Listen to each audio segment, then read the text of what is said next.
Welcome to the friendliest campus in the South. Shotgun, Blanchard, one back set, rolls right, pressure coming, throws, Middleton, got it! To the gem of the hills.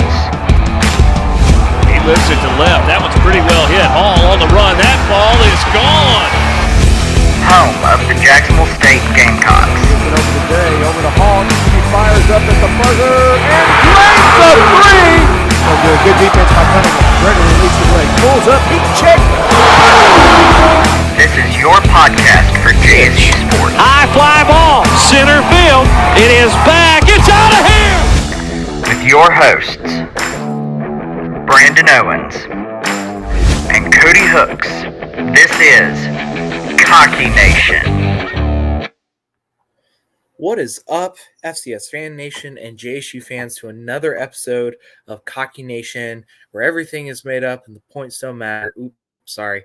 That is whose line is it anyways, except for the points part, which JSU was struggling with, but we'll get into that later.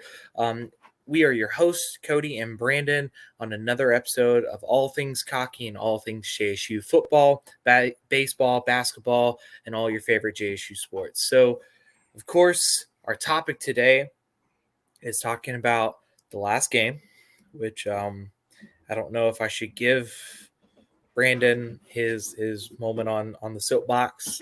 Brandon, Not just yet. Not just yet. But So, I will say that loss didn't really help anything going into this week because I got slammed with grad school work today. So yeah, it that loss didn't really help anything. But you know what? We're still here. I'm super busy right now, but we're still here creating a podcast for you guys because we want to keep you informed. Of course, you probably have already heard all this information, but we want you to get our input and other people's inputs, which we'll get into later. But of course, let's get down to business. The last game that we just played against one of our old rivals in the OVC, UT Martin, which unfortunately the JSU Gamecocks lost 34-31. And so let's just go ahead and say we always if y'all go back to our previous season, some of the last episodes that we did when we were talking about moving to the ASUN conference, I remember constantly saying that as we moved to the ASUN, we were going to struggle. We were definitely going to struggle against teams like, Sam Houston. We were going to struggle with SFA, possibly UCA. But when you have a team from your former conference that you were in for 18 years, you do not lose to them. Period. You do not lose to them. Thank you, Brandon. We shouldn't have lost. Now, we could blame all sorts of stuff, like the officiating, another group of people that we'll talk about later. But yeah, because it wasn't the players. It really wasn't the players. And honestly, it really wasn't. I mean, if you look at the stats from this previous game, Zarek had 24 out of 39 completions. Wiggins had 5 carries for 29 yards. Wells was looking great. Edwards was looking great. The players were holding up. Offense looked nice. Now, defense, you guys can't let them score that many points on you. And I keep saying, that defense has got to hold the line. And I know it's a personal opinion, and I, have to take it with a grain of salt because I don't play. And I get that. But at the same time, if we're looking at it from that perspective, we have got to do better. And so that's where I hold off. For one other thing that, again, I'm going to hold off on.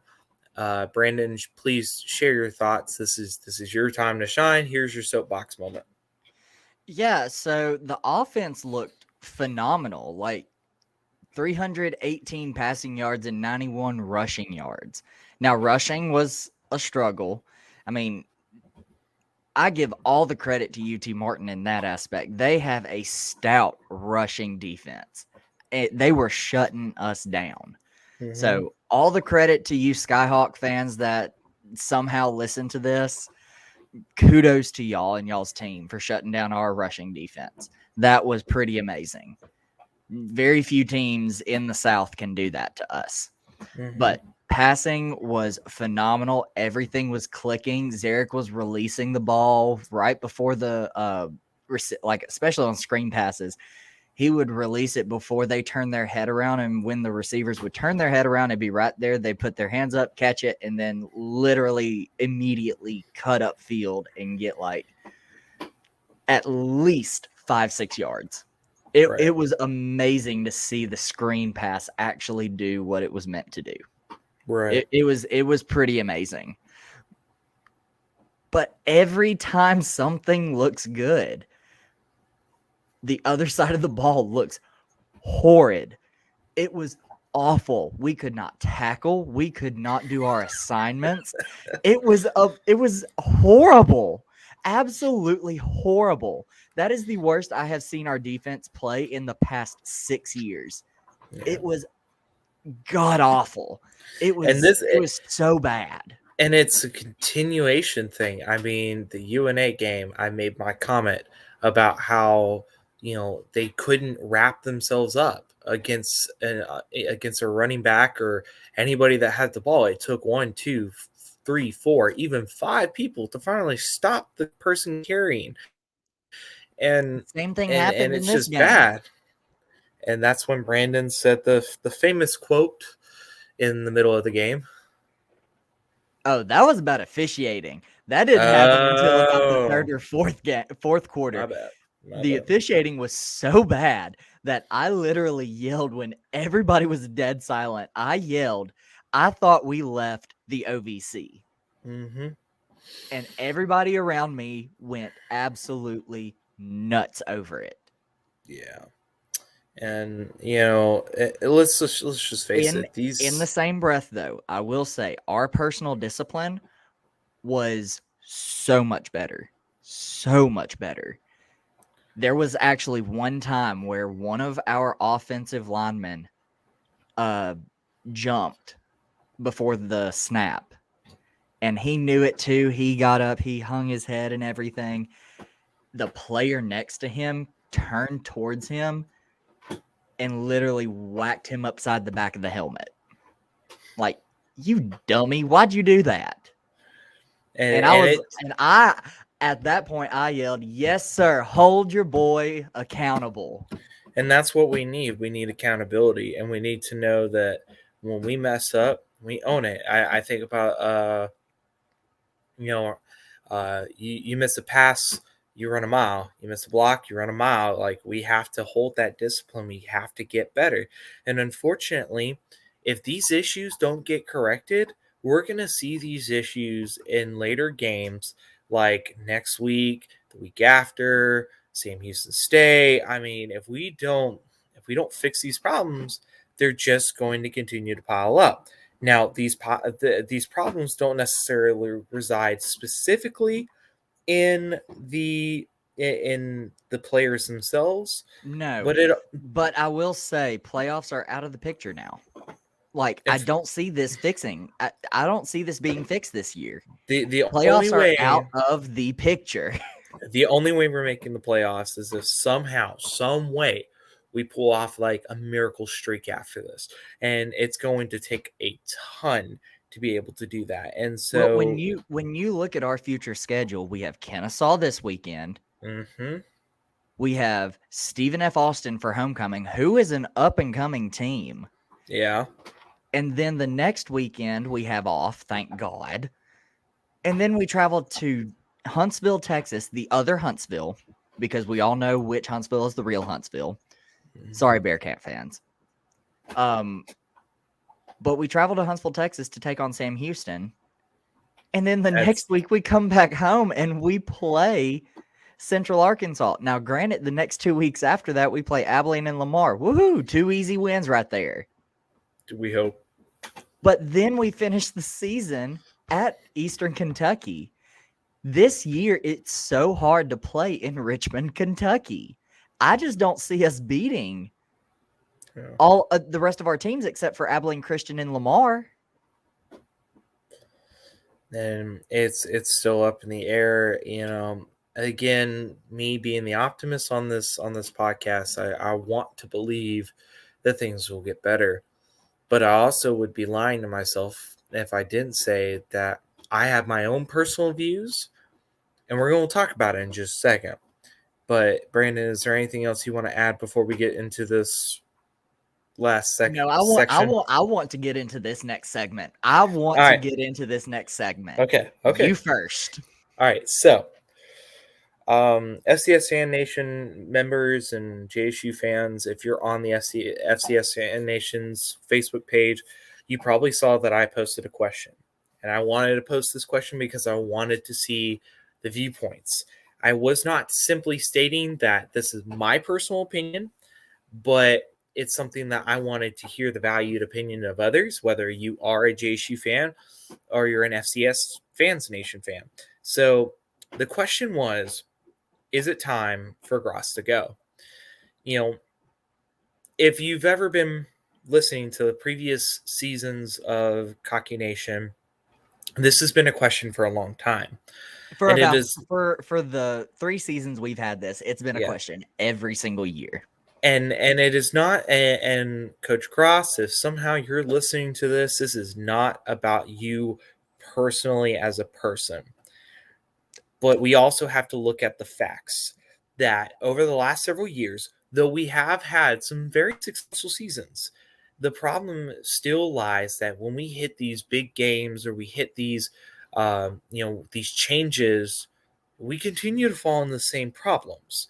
And we always revert back to the same issue. Is it Coach Gross? Some argue that it's not necessarily Gross himself, but that it's our offensive coordinator, Ogle. Which he's part of the problem. Yes. And so I'll share my viewpoints later, but I do want to share some of the viewpoints, Brandon, of the people that answered this question. I believe I was one of them. So you can go ahead and read my comments. So Brandon was one of them. I'll let Brandon share his in just a second. But some of y'all were saying, yes, it's time for Coach Gross to go. Yes, it's time to hang up the towel. Yes, it's time to keep moving. Some of you did say yes just because you want to watch JSU burn because we're overrated. Not necessarily the answers I was looking for. I was just looking for, somewhat of a statistical answer, not necessarily like, oh my God, like, you know what I mean? And so I really valued everybody's opinion on that question. And so I'm thankful for everybody that responded. So I'll share my viewpoints and then I'll let Brandon share his thoughts. I think it might be. And again, it's not a personal, like who Coach Gross is as a person. I think it's looking at the future, which I have stated in this podcast before, that in order for us to grow, we had to move out of the conference that we were in. We had to move out of the OVC. And it's not just that. It's if we want to get better, I think it's time.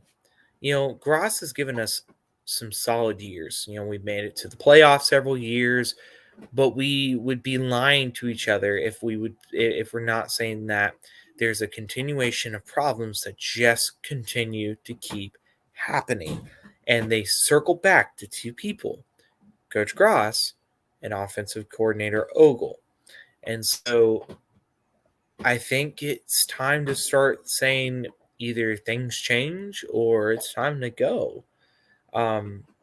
He's done a lot of help, but if we want to get better, if we don't find the solutions to the problems and nip it in the butt, we're not going to get there. So that's the nice version. Brandon? So let me go ahead and briefly read my comment. Mm-hmm. Not everything, but generally. This same result is absolutely ridiculous to have every year in and year out.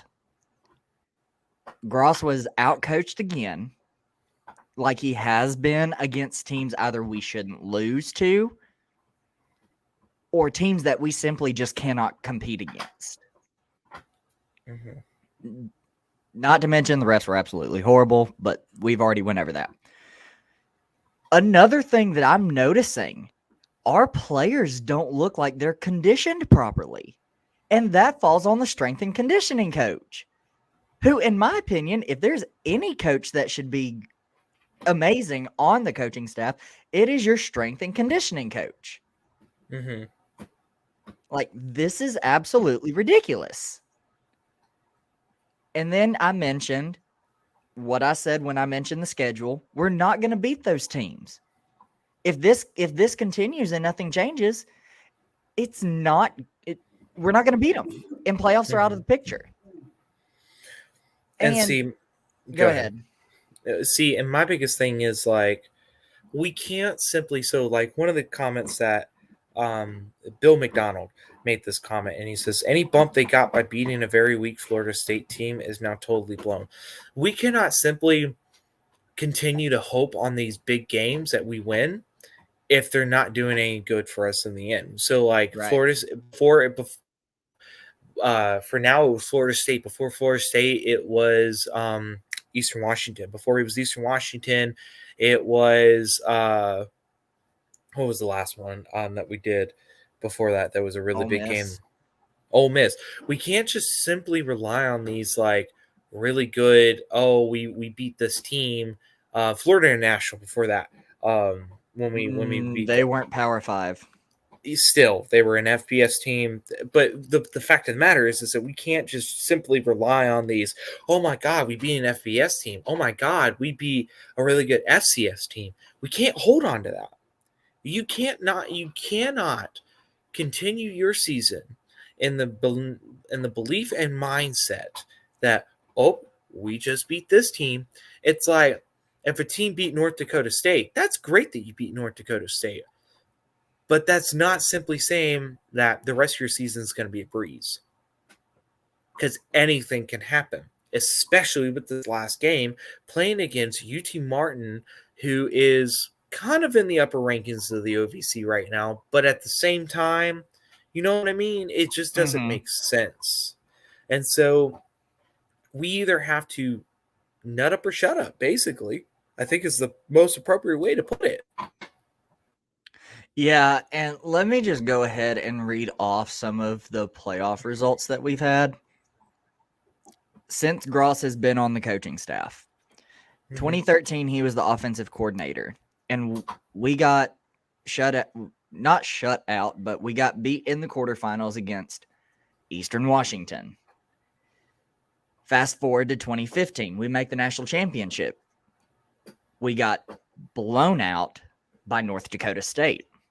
In 2016, we were the 3 seed and got beat by Youngstown State. In 2018, we beat ETSU. Awesome. Great. Then we travel up to Maine and get shut out by Maine. Oh, don't forget the Kennesaw State game. I know, but there is a pattern here. So let me explain.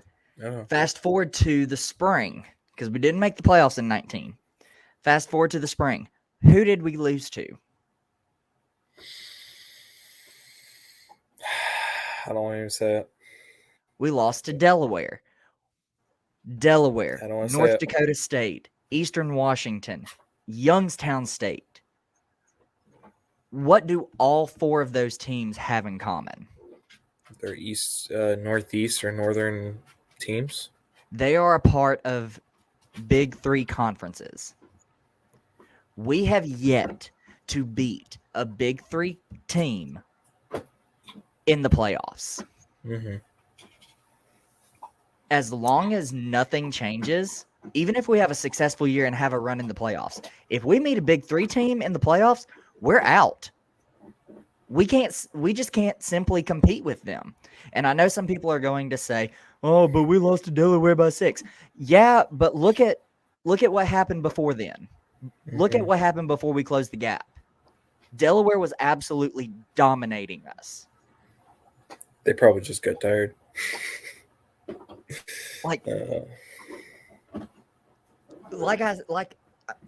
some of y'all just go to my Twitter. There's a video I posted of the previous FCS Fans Nation episode where Matthew Frazee literally says what everybody is thinking.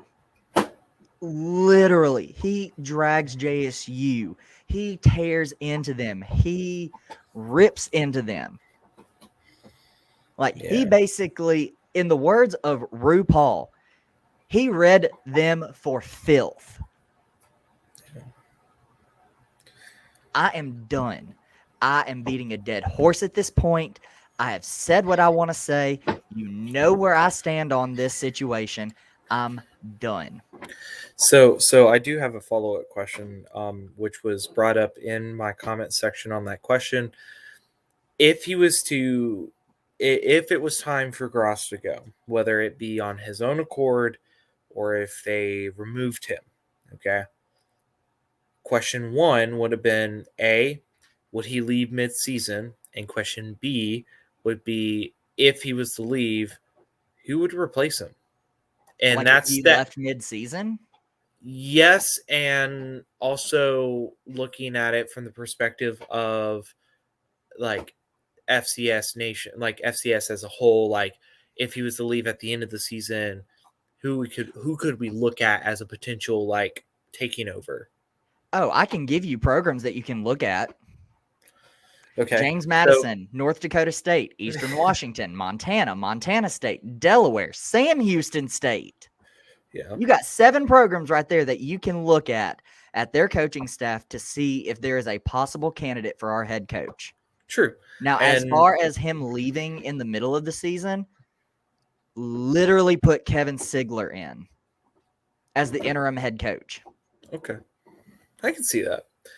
Now, I don't think he'll end up leaving midseason. I think it'll be because if you know anything about JSU's one of those schools, if we're going to end with our head held high.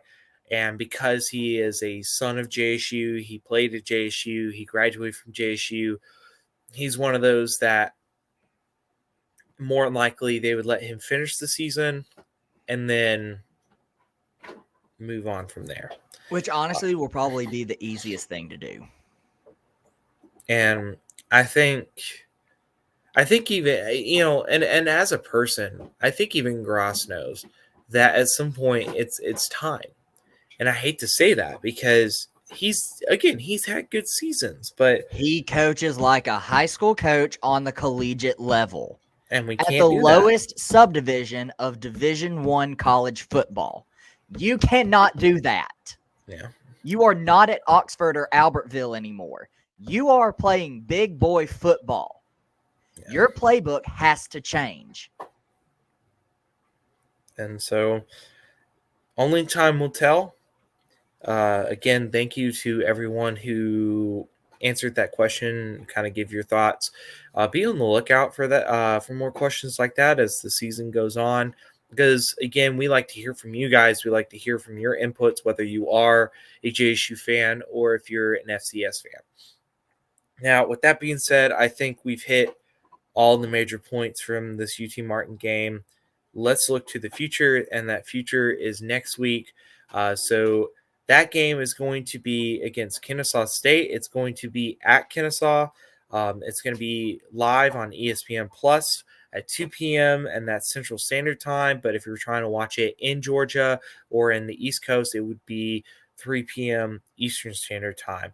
Now, Brandon, we already know your thoughts. I'll go ahead and just share mine. I think at the end of the day, if things don't change, if Gross or the coaching staff in general, or even the players don't say, look, there's a problem, we have to fix it, then we're going to lose. I don't know how by much. Now, optimism me is going to say we're going to try to pull back out, but I'm only going to say JSU by 7. That's going to be my opinion, but that's just kind of how defense needs to hold stronger. We need to get better on our running game, and especially how to face a defense that's prepared for that. That's going to be my thoughts. Brandon, what's yours? That's a fair assessment for JSU winning. I just, if nothing is figured out amongst the team, sorry, I'm picking against JSU for the rest of the year. Sorry, I'm picking the Owls to beat us. And I'm going to go by a good 10 to 17 points. Now, one of the things that we wanted to talk about, which we've kind of talked about on this page before, back in the olden days of previous seasons, this is going to be the third time Third time. that we played Kennesaw State, and we're hoping that this is going to be a continuation because we like playing Kennesaw State. They're a really good rival. Cody, And think about what you just said. You think that What? you hope this is a continuation and we play them every year. What conference are both teams in? Shh. I'm tired. It's been one of them days. Just bear with me. But one of the things that we were talking about as far as this rivalry goes is what could we call it? Now Brandon had a idea. Brandon, what was that idea that you shared with me? Battle for the Silver Chief.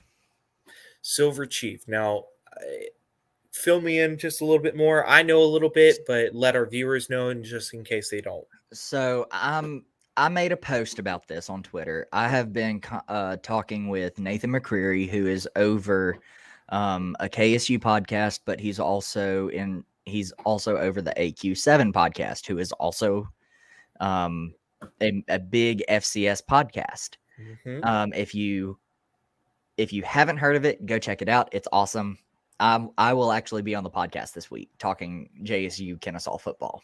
Mm-hmm. And this will probably be one of the topics.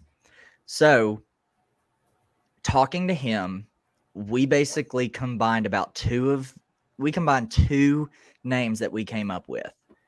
I don't remember the names, but one involved Chief Lodiga, and then one involved Silver Comet, because those are the two trails that we're talking about. Mm-hmm.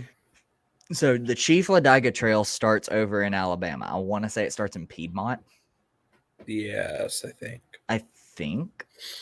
So it starts in, we'll just say it starts in Piedmont.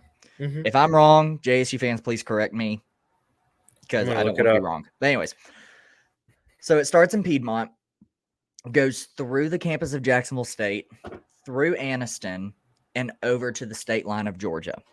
Once it crosses over into the state line of Georgia, into Georgia, it is then called the Silver Comet Trail, and it goes through Polk County, Paulding County, and Cobb County, and ends in Smyrna, Georgia, which is just south of the Kennesaw State campus. Mm-hmm. So, real quick, just to not to cut you off. So the Chief Lodiga Trail starts at the Alabama-Georgia state line, and at about mile marker 7, the trail crosses the Pinhoti National Recreation Trail. It travels west to Piedmont.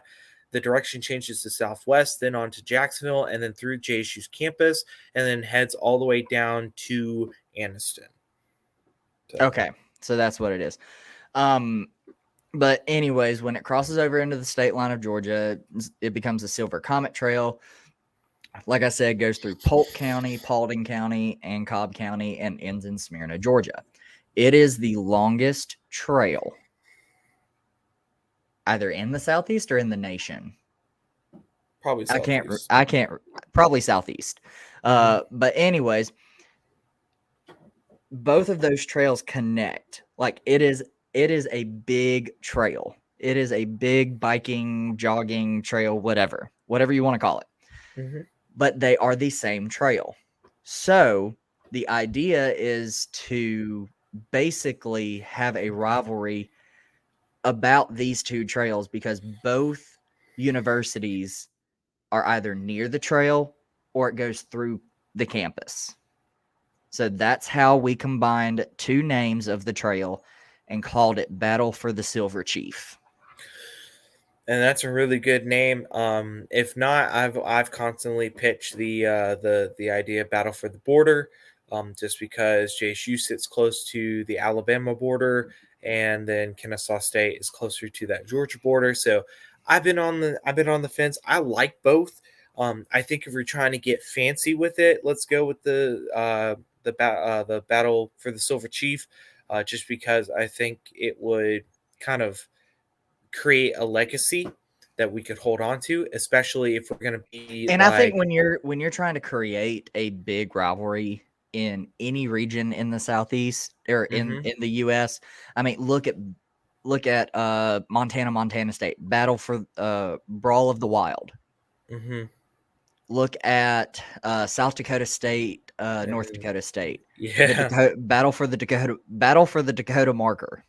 yeah, and I Uh, think that's and then there's another one happening this week.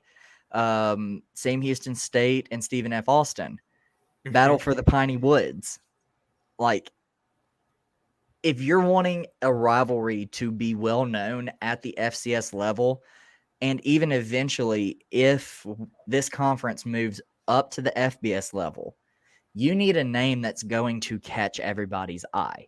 And in my opinion, Battle for the Border, there's other rivalries that are called that.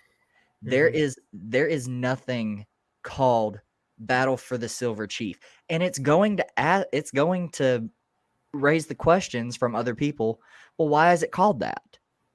mhm. And Then there's a that simple explanation for it. Yeah, and then it brings people closer to JSU, to KSU, which means more people will look into those schools. So I think that's a really good thought. JSU, Kennesaw State, if you're listening to this, we're copywriting it. So if you want to talk to us about it, let's talk. So just going ahead and doing the whole No, if trademark anybody thing. needs to copyright it, it's Nathan McCreary because he's the Yes, one that came up with it. yes. So Nathan, please give credit to Nathan. But we're just advocates. We're just pushing for it. But we'd love to see JSU and KSU actually like move on that. So it's going to be interesting, and I think it's going to be a good game overall. Now, as the ending goes, well, just depends on if JSU can bounce back. But I think that's all we have today, Brandon. Right? Mm-hmm. So again, guys, we just want to thank y'all for listening. And of course, if you haven't already followed us on all of our social media pages, whether it be Twitter, whether it be Instagram, whether it be Facebook, just remember that it's at Cocky Nation. And if you're looking on Facebook, it's Cocky Nation, a JSU podcast. And of course, as we continue to do this, we also want to push and advocate for all of our other FCS Fan Nation podcasts that are out there, whether it be from KSU, JSU, FCS Nation all together. Please go listen to them because they all have really good insights, especially if you're somebody that's interested in the ASUN, as somebody like Brandon, who's a part of that ASUN podcast. So please go listen to them, be a part of the FCS Fan Nation because we can only grow from here. Yeah, and like I said, and I've said every week, be on the lookout for collaborations. I mean, there's going to be one this week. I've been in contact with somebody from Stephen F. Austin who just started a WAC podcast, Western Athletic Conference. So he's thinking about having a collaboration for the Stephen F. Austin JSU game. There's a few people from Sam Houston that would like to collab, but we haven't talked any further on it. So yeah, just be on the lookout for future collaborations and be on the lookout for that AQ7 podcast to be released this week. Yeah. And so again, we want to thank you guys and remember, go Gamecocks, and